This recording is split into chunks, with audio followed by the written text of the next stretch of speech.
فَهَزَمُوهُم بِإِذْنِ اللَّهِ وَقَتَلَ دَاوُودُ جَالُوتَ وَآتَاهُ اللَّهُ الْمُلْكَ وَالْحِكْمَةَ وَعَلَّمَهُ مِمَّا يَشَاءُ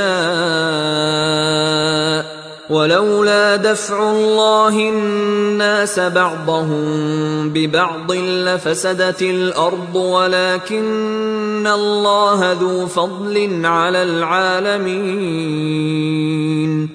فَهَزَمُوهُم بِإِذْنِ اللَّهِ، تو انہوں نے بھگا دیا ان کو اللہ کے حکم سے، اللہ کے اذن سے، اللہ کی مشیت سے۔ وَقَتَلَ داوود جالوت، اور قتل کیا جالوت کو داود نے۔ یہ داود جو ہے تورات سے معلوم ہوتا گڈریے تھے، جنگلوں میں رہتے تھے اپنی بھیڑیں بکریاں لے کر، اور ان کے پاس ایک گوپیا ہوتا تھا، اس گوپیے کے اندر پتھر رکھ کر اس کو گھما کر وہ مارتے تھے، لیکن نشانہ اتنا صحیح تھا کہ اس سے وہ کہتے تھے کہ میں شیروں کے جبڑے توڑ دیتا ہوں۔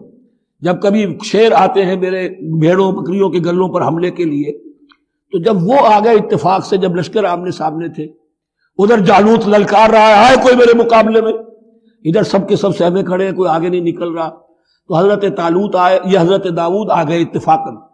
کہا معلوم ہوا کیا سچویشن ہے، یہ ہے کہ اچھا ٹھیک ہے، میں اس غیر مختون کا میں معاملہ کرتا ہوں، اس لیے کہ یہ ان کے یہاں سب سے بڑی گالی تھی۔ حضرت ابراہیم کی ملت میں ہے ختنہ، اور یہ جو کفار اور مشرک تھے ان کے ہاں ختنہ نہیں تھی، تو نامختون ہونا ان کے ہاں یہ سب سے بڑی گالی تھی۔ اس نامختون کا پھر جو ہے میں اس کو کیفر کردار تک پہنچاؤں گا، میرے پاس یہ گوپیا ہے اور میں تو شیروں کے جبڑے توڑ دیا کرتا ہوں۔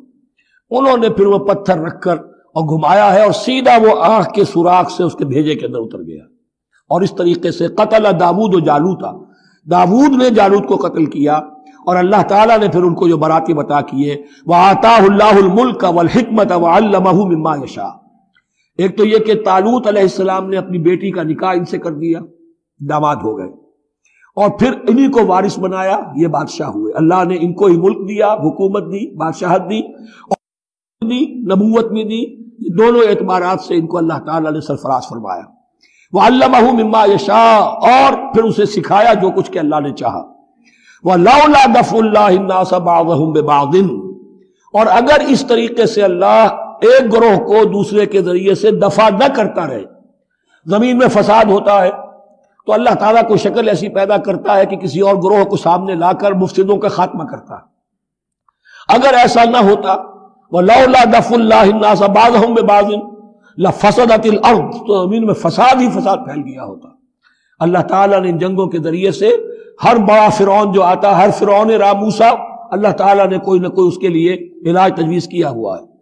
وَلَوْلَا دَفْعُ اللَّهِ النَّاسَ بَعْضَهُمْ بِبَعْضٍ لَفَسَدَتِ الْأَرْضُ وَلَكِنَّ اللَّهَ ذُو فَضْلٍ عَلَى الْعَالَمِينَ، لیکن اللہ تعالیٰ تو تمام جہانوں پر بڑا فضل کرنے والا ہے۔